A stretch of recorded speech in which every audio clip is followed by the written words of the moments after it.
Praise the Lord! Ikablaw ko tinapataganagan ni Apo tayo ng Iso Kristo, kada kayo amin, nga agbuybuya, kanagdangdangag, manipod, kadagiti TBO, TDC-TP, TPN Channel 13, kaniti 693 kHz, ken kada kayo mat nga nakatune in iti Facebook live stream, ti Jesus Our Hope, Assemblies of God Church, San Isidro, Candon City, kat siyat unay nga magibingbingay kada kayo. Ti programa nga napauluan, Hope for You. Ta tinamnama tayo kat masarakan lang ken na po tayo nga Iso Kristo madaydayaw ti Apo. Kablawak ti patpatgen mi unay nga pastor awan sa bali no dinhi Reverend Salvador Gaygayen kastamot ti pamilya na ken ti kabuklan ti kongregasyon ti Jesus Our Hope, Assemblies of God Church nga masarakan ti San Isidro, Candon City, likodan laang iti Dominion Bus Terminal. Ket kumayat nga pagyamanan dagiti master control tayo itang kabigat awan sa bali no di Engineer Roel Laranang kastamot ken ni Madam Lorime Gakusana. Ken kahit kumat nga yebkas tinalaos unay nga panagyaman ko iti dagiti sponsors tayo iti panagpatpatuloy iti panakaywaragawag ken panakaykasaba ti banghelyo ti Apo. Ti tema tayo itang abigat ket kunana serve by serving others. Ket ti teksto tayo masarakan iti libro ti Mark chapter 10 mangrugay ti verse 44 inggan ti 45 ket kastoy iti panagkunana. Ket ti agtarigagay nga isu iti kangrunaan masapol nga agserbi kada kayo amin.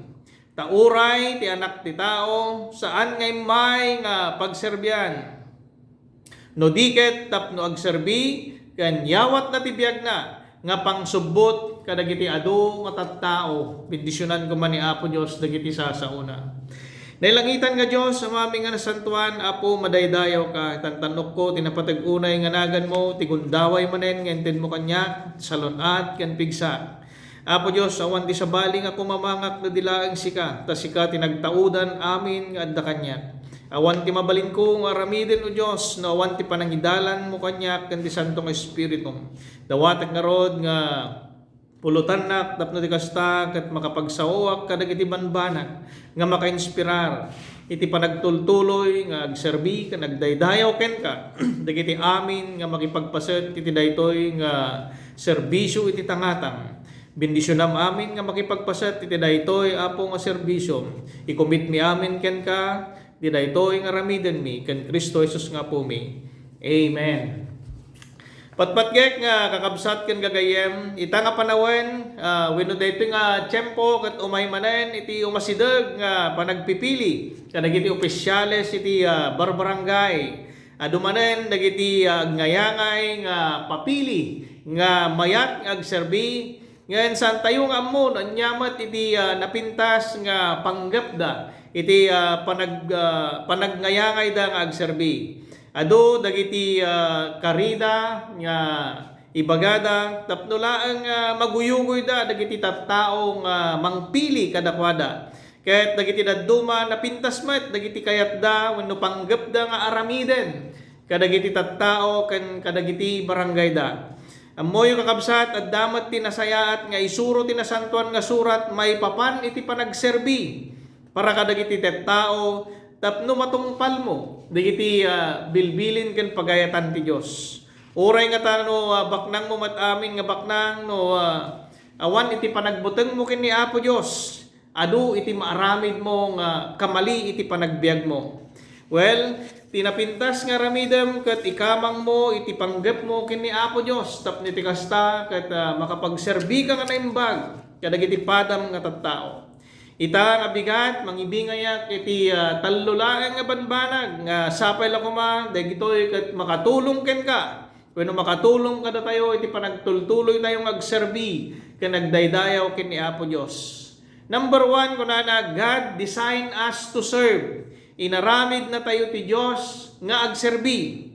When patpatgek nga papagayam adu dagiti adda iti maysa nga istorya nga kunana ditoy ket daytoy nga istorya adda kano ti maysa nga barbero maysa nga agpukpukis si jay Amerika Ket daytoy nga agpupukis imbaga na iti bagbagina nga iserbi na iti serbisyo na ti uneg ti makadomingo. Ket amin nga mapanagpukis ken kuana ket libre amin nga awan ti baybayad na. Ti umuna napan nagpukis ket maysa nga baker dagiti agar-aramid iti tinapay. Ket idi nalpas nga nagpukisan agbayad iawat na ti bayad na ngem saan nga inawat di barbero. Ti sumaruno nga aldaw adda idiluktan na di shop na adda nakita na nga maysa nga bungon nga sa nga dosena nga donut. Ket daytoy ket naggapo iti barbero. Sut gapo na nga nagsublikan kuana di serbisyo na. Ket idi sumadi dayang aldaw adda manen na pan nagpukis nga aglaklako iti prutas. Idi nalpas nga nagpukis daytoy nga aglaklako idi nga iyawat na di bayad na saan manen nga inawat di barbero. Iti sumunong aldaw idi luktan na di shop na adda manen dagiti agkakaimas nga prutas nga nakabasket. Ket daytoy ti bunga iti serbisyo na iti komunidad. Ket iti daytang aldaw adda man nagpukisan ket daytoy nga nagpukis kakabsat ket Pilipino. Daytoy nga Pilipino idi nalpas nga nagpukis idi yawat na jay bayad na kakabsat ket saan manen nga inawat di barbero. Ket gapota daytoy ket serbisyo na iti komunidad. Ket idi sumunong aldaw idi daytoy nga barbero idi luktan na di shop na iti makita na 5 nga Pilipino nga pa nagpapukis agsipod na dagiti nga Pilipino ket nayat dauna iti libre madaydayaw ti Apo. Kakabsat amin tayo nga parswa ket adda amin ti plano ken panggep ti Dios no apay nga pinarswa na tayo. Uray sikang agdengdengeg addamot ti napintas nga plano ni Apo Dios ken ka nga aramidem iti daytoy nga lubong. Kunana ti Ephesians chapter 2 verse 10. Datayo ti aramid ti Dios ket ti panakikaysa tayo ken Kristo pinarswa na tayo nga agaramid ti naimbag. Bayat ti panagbiag tayo nga intuding na. So dito'y kakabsat ken gagayem saan tayo kung mga sayangan ti panawon tayo nga agaramid iti naimbag. Amwen tayo kuma dagiti pagayatan ti Dios. Babaen iti panagbasa tayo kadagiti nasantuan nga surat. Wen kakabsat importante unay nga ipaganetget mi nga mangas kasaba. Iti panagbasa yo iti nasantuan nga surat ta isu daytoy iti makatulong ken pakabasaan yo kadagiti amin nga naimbag. No apay nga adda ti Biblia tapno ti kasta ket isuro na tayo nga makaammo kadagiti naimbag tapno ti kasta ket sisasagana tayo nga agserbi ken agaramid iti naimbag ket awan ko mati pagkamalyan tayo. Ken no apay nga adda dagiti bilbilin ni Apo Dios kadagiti amin nga namati ken kada kayo amin ngagdengdengeg apay nga tang adda ti bilin ni Apo Dios. Tapno ti kasta kuma ket maprotektaran tayo kadagiti pagbasbasulan iti daytoy nga lubong. Well, iti verse 8 ken 9 kunana tagapu ti parabor ti Dios na isalakan tayo babaen ti pammati. Sanyo nga insalakan ti bagiyo gapu ti inaramid yo. Insagot kada kayo ti Dios ti pannakaisalakan tapno awan ti mangipasindayag iti daytoy. When daytoy ti kapipintasan nga inaramid ni Apo Dios iti panagbiag tayo. Iti panangted na ti parabor na kada tayo. Isot gapuna nga naisalakan tayo. Saan tayo nga inaramid wenno nyaman ti naramid tayo iti daytoy nga lubong tapno laeng may salakan tayo. Daytoy ket nagtaod amin ken ni Apo Dios. Isot gapuna nga iti pakan nakaammo tayo. Daytoy nga parabor ti Dios nga insagot na kada tayo agragsak tayo kuma. Nga kankanayon. Rejoice in the Lord always. Ket masapol nga daytoy nga inawat tayo nga pannakaisalakan saan ngagpatingga kada tayo. No di ket ibingay tayo kadagiti amin nga tattao nga mabalin tayo nga i-reach out. Tapno ti kasta ket mapadasan damet iti sagsagabaen tayo nga kinaragsak. We receive salvation by faith in Jesus. Isot gapuna nga masapol nga ibiyag tayo daytoy nga pannakaisalakan tayo. Saan tayo kuma nga mauma nga garamid iti naimbag. Ket agbiag tayo nga mga nalinteg. And let us always get involved in all the works for the Lord. Saan tayo kumalaeng maragsakan nagsipod ta ammo tayo, madatayo ket naisalakan tayo. Masapol nga ibingay tayo, agsipod ta dayta iti nang isalakanan ni Apo Dios kada tayo madaydayaw ti Apo. Ti may kadwa kakabsat ken gagayem kunana God gifted us to serve. Sinagutan na tayo ni Apo Dios kadagiti taltalento. Tapno ti kasta ket makapagserbi tayo nga naimbag. Iti 1 Peter chapter 4 verse 10 kunana aramaten ko matitunggal maysa ti bukod nga sagot nga inawat na ti Dios a maipaay ti pagimbagan ti pada na a tao kas naimbag nga agaywan kadagiti na duma-duma a parabor nga inted ti Dios. When naglawag ti kunana ditoy kakabsat ken gagayem nga dagiti talento wenno anyaman nga adda kada tayo ket rebbeng nga usaran tayo para kadagiti pada tayo nga tattao. Isu nga kastamat ti aramiden dagiti sabsabali nga tattao. Usaran damat dagiti talentuda tapno ti kasta ket mabinefisyaran tayo met. Ngem no saan tayo nga aramiden ti paset tayo. Saan tayo nga usaran dagiti nga talento nga inted ni Apo Dios kada tayo sinaor tayon dagitoy nga tattao. Isut gapuna nga naited kada tayo dagitoy nga talento, dagitoy nga pannakaammo tapno ti kasta ket usaran tayo para ti pada tayo nga tao. Anya ti kayat na nga sawan ti spiritual gift. Kakabsat ken gagayem. Isu daytoy ti sagot nga nagtaod ken ni Apo Dios nga saan tayo ko mga ma-deserve. Ken saan tayo met nga maadal daytoy iti kabukbukudan tayo nga sirib iti panagadal tayo iti secular school. Agsipod ta dagitoy ket inted ti Dios kadagiti anak na nga mamati ken kuana. Nga mausar it nga pangbindisyon kadagiti tattao. Masapol iti na espirituan nga pagkasapulan da kas instrumento iti panangipatungpal tayo ti plano ken napintas nga panggep ti Dios tapno maidaydayaw ko maisuna iti agnanayon. Ken tapno mausar mo daytoy nga spiritual gifts mo kasapulan nga naikonektar ka ket tibiyag mo ken ni Apo Dios tanong ka nga mamati ken ni Apo Dios awan met ti hammo nga mabalin nga may ayo ti Dios no awan iti pammatim ken kuana. Iti 1 Corinthians chapter 2 verse 14 kunana met ngem ti tao nga awan ti espiritu di nanto awaten dagiti sagot nga aggapu ti espiritu ti Dios. Sanna maawatan dagitoy taminamaag ken kuana ngamin mabigbiglaeng ti pategda babaen ti espiritu.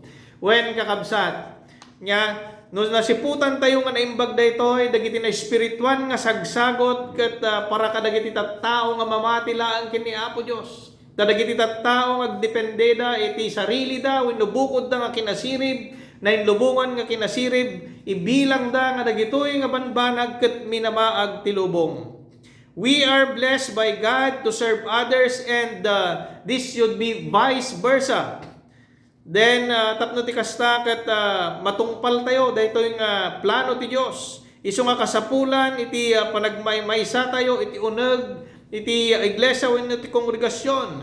Agsipot maymaysakan na dagitoy nga sagot ket inted na tapno ti kasta ket usaren tayo nga garamid iti naimbag iti pada tayo nga tattao. When kasta nga talaga kakabsat, isu dayta iti napintas nga panggep ni Apo Dios kada tayo madaydayaw ti Apo. Ti may katlo ken maudi kunana Jesus modeled us how to serve.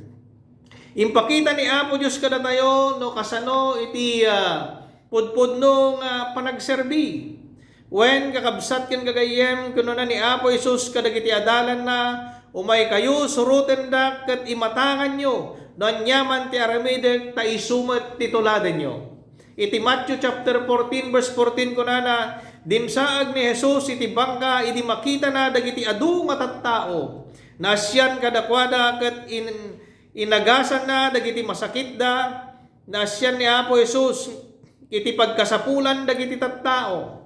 Ket iti verse 15 kunana idi mo malaman napan dagiti adalan ken kuana ket kinunana sumipngeten ket awan matagtagi tao tapno mapanda kadagiti barbaryo ket gumatang da iti kanenda.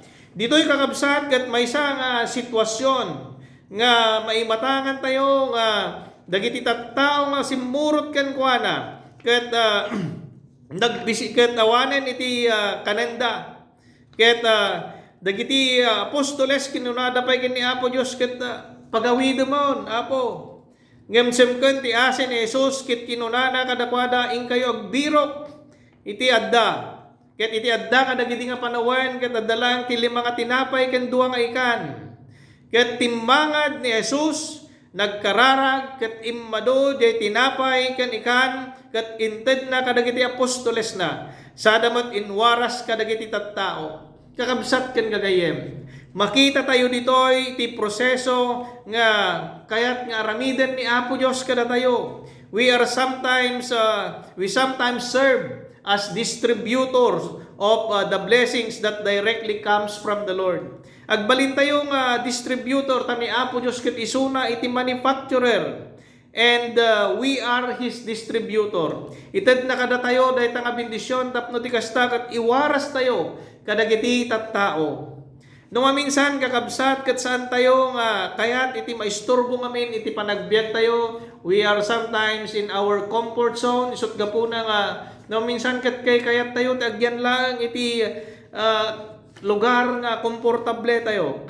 Ngem ni Apo Dios saan nga kasya iti kayat na. Agsipod tayo modelo na no kasano iti panagserbi. Inted na ti biag na tapno ti kasta ket maisalakan ti sangalubungan. No mapadpadasan tayo iti rigat iti daytoy agdama nga panagbiag. Nakarkaro pa iti rigat nga napadasan ni Apo Jesus tapno laeng maisalakan ka kabsat ko kun maisalakan na. Tapno iti kasta ket makapagbiag tayo nga siwawaya iti daytoy nga lubong. Inted na iti panagbiag na tapno laeng sikaken siya ket maisalakan ka. Kabsat ken gagayem, kumusta met nga iti panagserbiyo kadagiti padayo nga tattao. Dila kadi ti bagbagiyo ti serserbianyo no dila dagiti kasapulan tayo iti pakarikutan tayo iti panagbiag. Tinasantuan nga surat ibagana nga usaren tayo dagiti amin nga adda kada tayo tapno ti kasta ket pagserbi tayo kadagiti tattao. Wen kakabsat daytoy laeng itinabalinak nga ibingay kada kayo itatta nga bigat. Ket sapay la kumata nakapidot tayo kadagiti adadal nga mabalin tayo nga tuladen. Ket sapay la kumata daytoy nga mensahe ket agserbi nga inspirasyon iti panagtultuloy tayo nga agserbi ken nagdaydayaw ken ni Apo Dios agsipod tangan nganin ubayan. Nailangitan nga Diyos, amaming nga nasantuan, Apo, itantanok mi tinapatag nga nagan mo, magsipod tanalpas manen, nga naikasaba dagiti sasaom. Bendisyonam, amin, dagiti nakipagpartisipar, iti daytoy nga serbisyo ti tangatang. Si Kaapo Diyos tagtultuloy, nga mang bendisyon, mangagas kadagiti amin nga anayen, mangsabot kadagiti amin nga pagkasapulan, agsipod taday tatiin karim, kadagiti amin nga mamatiken ka, ket i-provide mo dagiti amin nga pagkasapulan. Si katimang tarabay ken mang salakni biti biag dito manggalmay sa kada kami. Bendisyon met dagiti amin nga personnel iti daytoy nga radio station. Si kakumamat Apo ti mangipaay kadakwada ti kaimbagan nga bendisyon ken parabor mo. Apo i-commit mi amin ken ka ket bendisyonam dagiti sumarsarunupay nga aramid ni iti daytoy nga aldaw ti panagdaydayaw. I-commit mi amin ken ka sublik ti gloria dayaw ken panagyaman ken Kristo Jesus nga Apo mi. Amen. Kakabsat ken gagayem kayat kayo nga imbitaran kadagiti sumarsarunupay nga broadcast ket agdengeg kay itong mamanayon into no Sunday iti kastoy tumutlaan nga oras 7 to 7:15. Tigayem ken kabsatyo, Brother Eli Villanueva, pumakpakada kada kayo. May God bless us all.